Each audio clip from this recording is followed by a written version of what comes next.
Mesdames, Messieurs, bonsoir. Comme vous pouvez voir, c'est pas Ghislain qui est de retour, c'est encore moi, Geneviève Cyr, directrice de la télévision communautaire, qui va remplacer Ghislain pour cette entrevue. Ce soir, nous recevons Madame Émilie Marcoux-Mathieu, qui travaille à la municipalité d'Adstock. Bonjour! Bonjour! Je vais vous laisser vous présenter parce que vous occupez des nouvelles fonctions à la municipalité d'Adstock. Oui, ben exactement. Là, depuis, je vous dirais, octobre 2019, là, le titre est quand même assez long. Il faut comprendre que quand on provient d'une municipalité, une petite municipalité, ben des fois, il y a des fonctions là, qui s'ajoutent, puis c'est bien correct comme ça aussi. Donc, je suis directrice des communications, je suis directrice des loisirs, de la culture, mais aussi avec en relation avec le milieu. Donc, tout ce qui est organisme communautaire, on a quand même une soixantaine d'organismes sur le territoire d'Adstock. Donc, je vous dirais que ça prend un point de chute, en fait, pour justement répondre aux différentes demandes là, des organismes, leurs interrogations, questionnements, s'ils ont des projets à réaliser, tout ça, les soutenir là-dedans. Dans des demandes de subventions, par exemple, aussi, je joue quand même un rôle avec eux là, pour les soutenir là-dedans, voir si c'est admissible ou pas.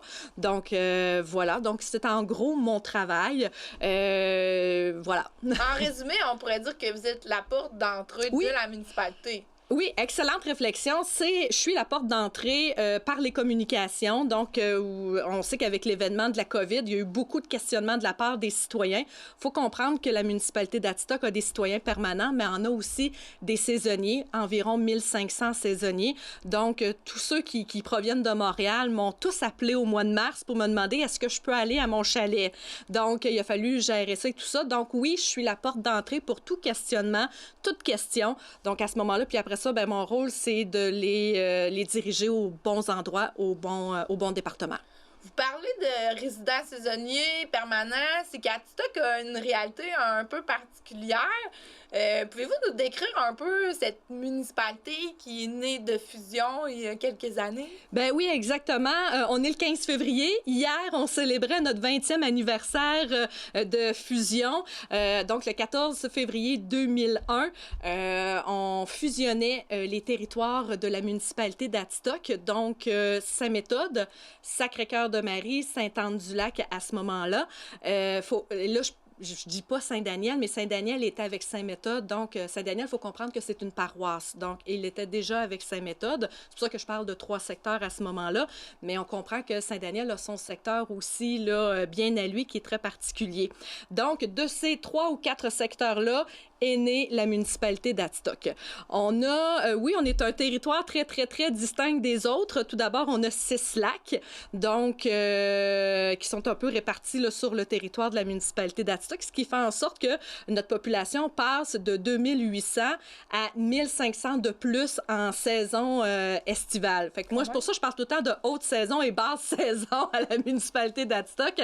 Mais bref, ce sont des gens, et ça paraît l'été quand ils sont là. Ça paraît sur nos dépanneurs, ça paraît sur nos épiceries également, sur les stations à essence aussi. Donc, l'économie, là, c'est vraiment, ils sont d'une grande importance. Nos résidents permanents aussi, mais il ne faut pas négliger non plus les saisonniers. On a 4 secteurs, 3 ou 4 secteurs. Si je commence, par exemple, par le secteur de Saint-Méthode, à ce moment-là, c'est le secteur qui est socio-économique. Donc, notre pôle industriel, il est là. Notre parc industriel, il est situé à cet endroit-là. Sacré-Cœur de Marie, lui, il se distingue par son agroalimentaire. On pense à l'incubateur, entre autres, et aussi tout le volet culturel, patrimonial, qui est là, entre autres, grâce à son église. Saint-Daniel, à ce moment-là, ben Saint-Daniel, lui, c'est le pôle récréo-touristique. Parc national de Frontenac, la station de ski là, du Mont-Adstock que tout le monde connaît, tout le monde reconnaît la montagne. Et Sainte-Anne-du-Lac, ben c'est un peu la villégiature là, des lacs que je vous parlais un peu plus tôt. Là. Donc, ça dresse un portrait là, quand même global là, de la municipalité. Puis, vous êtes bien sûr la municipalité la plus grande au niveau du territoire maintenant. Oui, c'est un détail à ne pas négliger. On a quand même plusieurs kilomètres. Et ce qui arrive, c'est qu'entre nos secteurs, tu sais, je vous dirais que c'est comme loin un des autres. Nos secteurs sont quand même loin l'un des autres. Je vous dirais 5-10 minutes. Mais sauf ce qui fait en sorte que le territoire est quand même l'un des plus grands de la MRC des Appalaches. Je vous en parlerai à notre département de voirie. Ils vous le diront. Puis, par vos actions, là, vous avez réussi à unifier tous ces gens-là qui, au départ, étaient des communautés distinctes. Donc, on vous a invité aujourd'hui parce qu'on trouve que vous êtes une municipalité qui s'est renouvelée, qui a fait part de beaucoup de résilience face à toutes les contraintes que la COVID a amenées.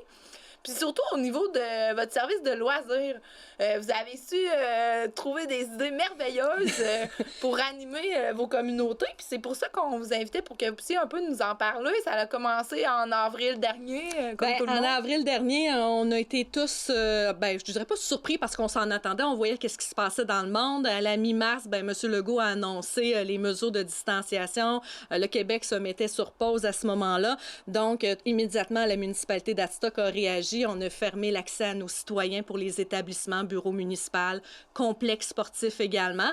Donc, devant cette réalité-là, on s'est dit, comment que les citoyens réagissent à ça? Parce que c'est arrivé comme bing bang et du jour au lendemain. Alors, le service des loisirs a dit, attendez un petit peu, on ne laissera pas de côté les citoyens, on va les accompagner. Il nous reste un outil que la COVID ne peut pas toucher, ce sont les réseaux sociaux. On a dit, avant qu'elle touche à ça, il faut qu'il soit fort, le virus, à ce moment-là.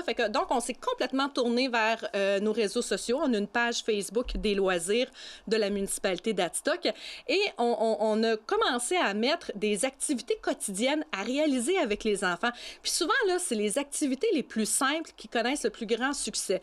Par exemple, l'arc-en-ciel a été très, très, très populaire au début. Donc, on demandait aux enfants, dessinez-nous votre arc-en-ciel, envoyez-nous la photo. Donc, nous autres, on faisait comme une publication par après pour montrer les plus beaux arc-en-ciel. Ça donnait des beaux... Des beaux résultats. Des beaux résultats, oui, exactement. Après ça, la neige s'est mise à fondre. On s'est dit, faites un jeu de marelle ou un parcours intérieur à la maison. Si vous avez un sous-sol, faites un parcours intérieur. Donc, des idées comme ça, ou cuisiner en famille en fin de semaine, poser votre réalisation culinaire, des choses comme ça.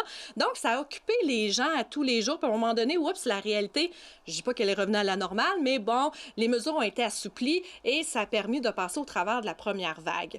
Donc, ça a été une belle initiative. Et là, comme on voyait que les mesures étaient assouplies, on s'est dit, là, c'est le temps de faire quelque chose de majeur pour dire aux gens, hey, on est encore là, on est présent, puis la fameuse phrase « on lâche pas ».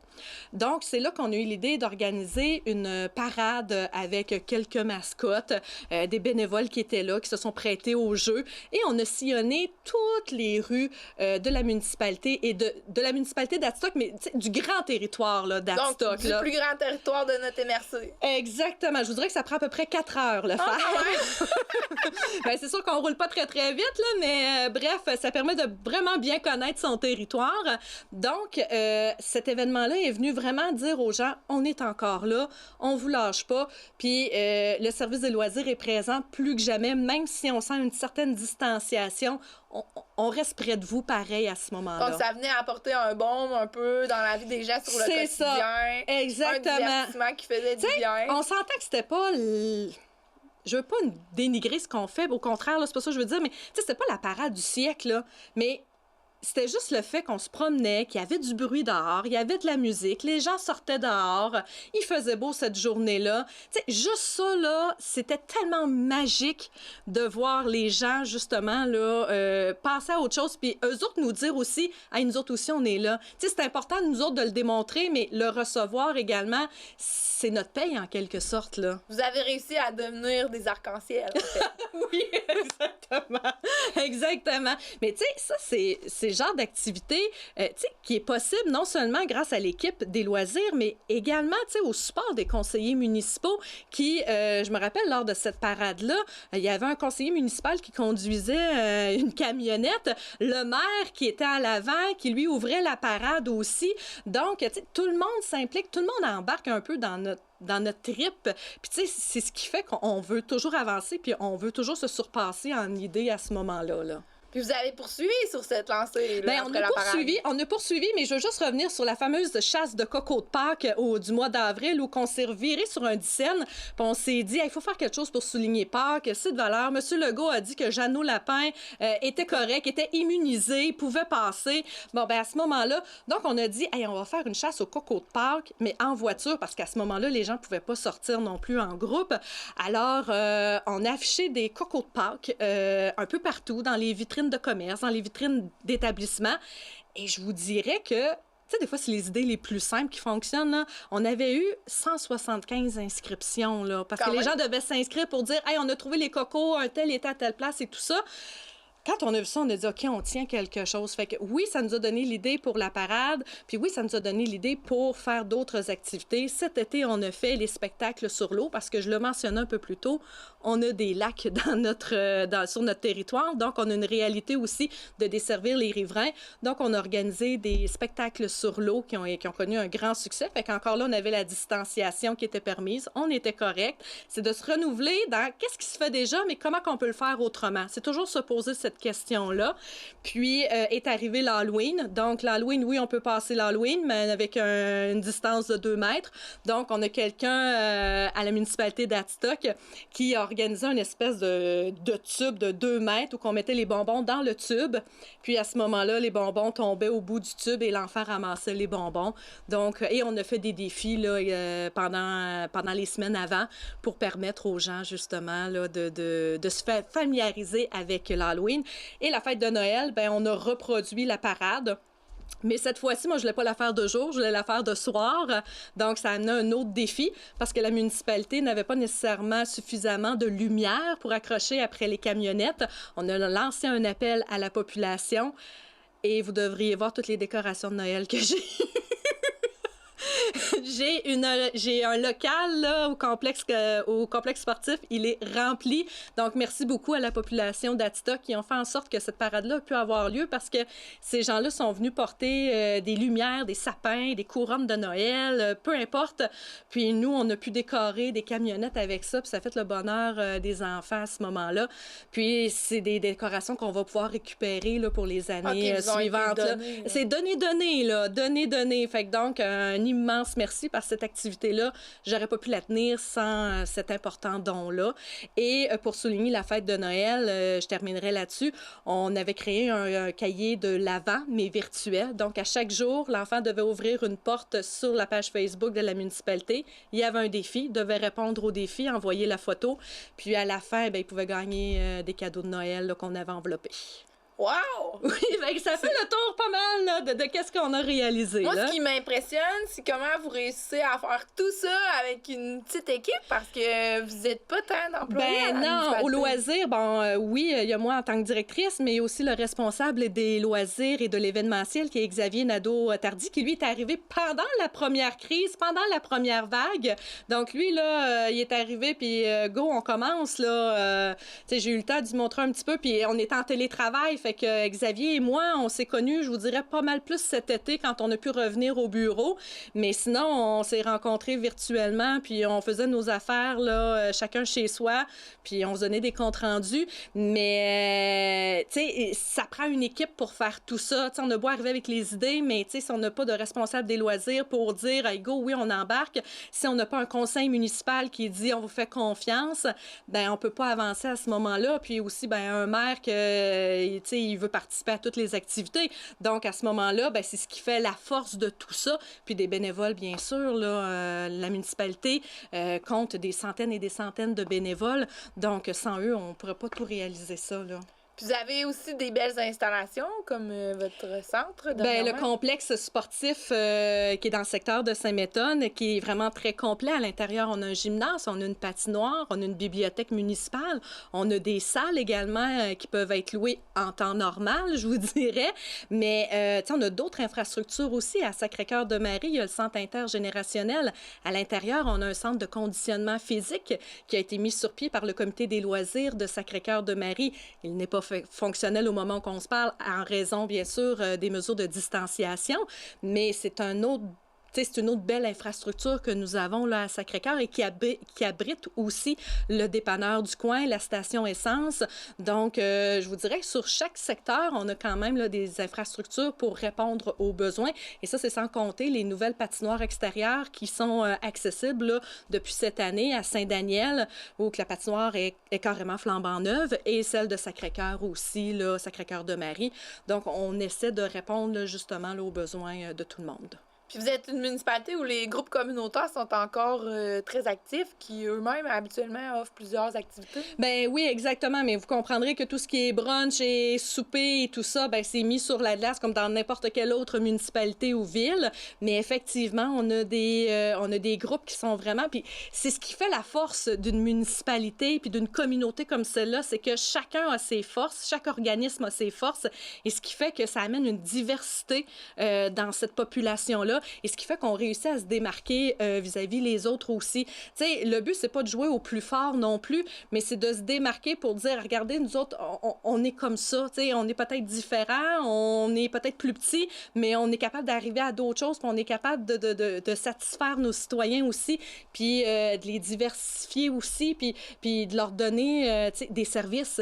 Le but, c'est de donner des services et de répondre aux besoins aussi, parce qu'on peut donner plein de services, mais qui répondent aucunement aux besoins des citoyens, là. Parce que vous avez mis en place aussi des moyens technologiques pour réussir à rejoindre votre citoyen. Il y a une application maintenant? Ben oui, l'application Care City, elle était là un peu avant, sauf qu'elle a été bien utile au début de la pandémie pour justement mettre des choses à jour, pour informer les gens, bon, que nos établissements étaient fermés à la population. Donc, Care City, qui est vraiment magique, qui est une alerte finalement, qui permet de savoir en temps réel qu'est-ce qui se passe sur notre municipalité, qui fait des rappels quand on a des activités également. On crée une alerte pour rappeler justement aux citoyens que le système, ben, tu sais, que ça va arriver, donc ça le prévient à ce moment-là. Mais du côté des loisirs, ce qu'on a créé aussi, et ça, c'était demandé de la part de la population, les inscriptions en ligne. Ça, là, c'était demandé. On l'a mis en place cet automne parce que, bon, tout semblait s'en aller vers une programmation des loisirs et ça a connu vraiment un très grand succès. Les gens ont bien répondu à ça, ils ont bien adhéré à ça, mais faut dire qu'on était là aussi pour les épauler s'il y avait de la difficulté. Donc, les inscriptions se sont faites à 100% là, virtuellement, ce qui a fait que ça a pu minimiser l'impact de la présence des gens au complexe.